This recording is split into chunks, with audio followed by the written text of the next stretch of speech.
All right, boys. So we had some issues last night with this big thing here. We were driving her around, breaking her back in after sitting for so long, and I drove it in town a couple times. And that last time, my volts started to drop, and pulled over and looked at everything. Everything looked good, but it was definitely not charging. Popped the hood, shut the truck off. Started looking at stuff, couldn't figure anything out. Noticed the switch I have for my voltage regulator, there's no power or no LED on it. So I was like, oh, that's weird. And so I investigating, couldn't figure it out. I bought a new switch, new wire, new connectors, everything, put it all on. And the switch, I'd hook the power up to the switch. It'd have the light on, that it had power. Switch was working. I'd hook up the voltage regulator and it shut the light off. And so I unhooked the alternator from the regulator and it kept the light on to the regulator. And I hooked it up to the alternator and it shut the power off. And I was like, oh, maybe my alternator's bad, because the other night she was doing some weird stuff. I think the voltage regulator was bad or something. And so it overcharged. And so I was like, oh, throw a new alternator. Threw a new alternator on the side of the road. Didn't fix it. And so I was scrambling. And I finally just hooked it. Instead of going to a switch, I hooked the regulator straight to the battery. And that worked. So I'm not sure. I ran a brand new wire from the regulator to that switch. So I know that wire was good. I ran a brand new power and ground to that switch. Still don't work. New, also replaced the regulator on the side of the road. Didn't fix it. So I'm going to pull into the shop here and start figuring out what's going on. So yeah, let's get her in there.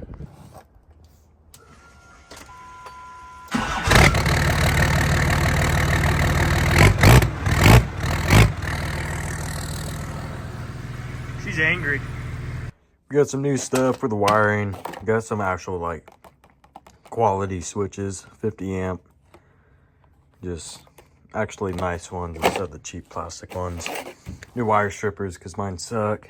And yeah, I'm gonna start diving in. I think I'm not even gonna figure out what's wrong with it. I think I'm just gonna rewire everything, just because it's so simple that I just want to redo it and rip out all the old stuff and go from there.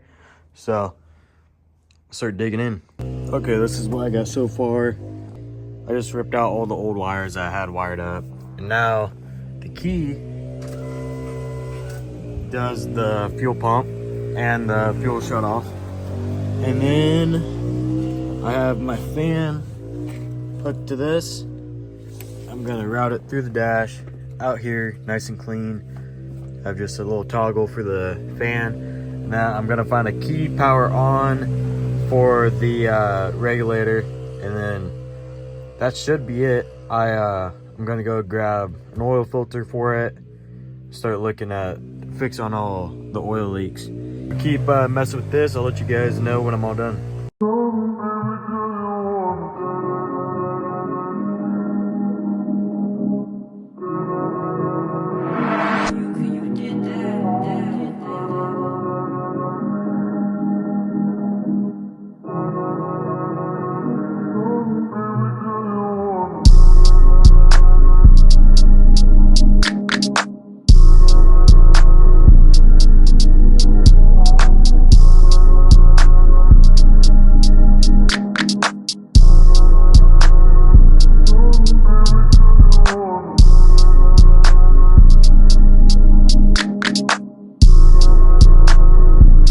Okay, so it's later today.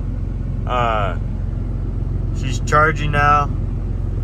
I put one of the switches here. This is for fan. This does some fuel stuff. Rewired everything. All new wires. She doesn't have an excuse now to not to charge. She's got a brand new alternator, brand new regulator, all new wires, new switches, new everything. So yeah, let's see how long this lasts. I guess if this doesn't work, then I'm just gonna go buy the 6.0 alternator brackets for this motor, the adapter brackets, and I'm going to throw 6 alternator because I bought the harness from DCS already. It's got all the wires for the alternator, so I literally would just have to hook it up and it'd be like factory with the PCM. But this should work in theory. I ran this on my first gen Cummins, put a clip of that truck ripping.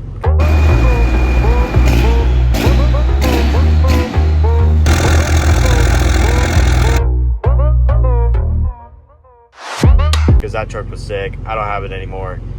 Did some trading, some selling. Now I got a 3rd gen, so it's worth it.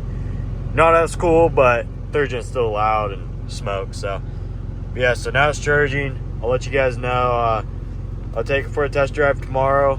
I'm just letting it idle in the driveway, get the batteries back up to temp, or not to temp, back up to charge, because she's a little low when the truck's off.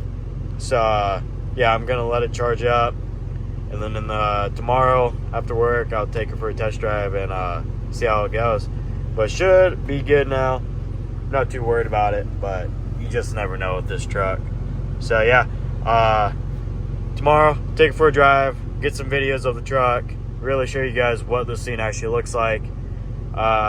We got some rollers last night after I fixed the charging issue, and turns out I actually, all the way home afterwards, when we were doing the alternator replacement, the main wire to the alternator from the battery touched the oil filter, because if you've ever done an alternator on a Cummins, you know it's right behind it, and it just barely tapped it, and it actually burnt a hole through the oil filter that I didn't see because it's so little, and so it was spewing out oil everywhere. If you look at the beginning of the video, you can see that inner fender super shiny, and yeah, that's all oil.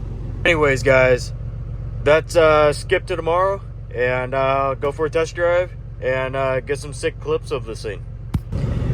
Alright boys, so took it for a test drive, still charging, looks good. It's got an oil leak coming out of the oil drain tube, so I gotta fix that, but everything else is looking perfect. She's staying cool. It's been idling for probably 15 minutes, just drove from the house about 10 minutes. Only at 150. It actually cooled itself down from 170 to 158 just sitting here, which is awesome. So yeah, truck's fixed. Make a little edit for you guys, and hope you guys enjoy the video. Stay tuned on the next one. I'm not sure what it's going to be, but I'll figure something out. So yeah,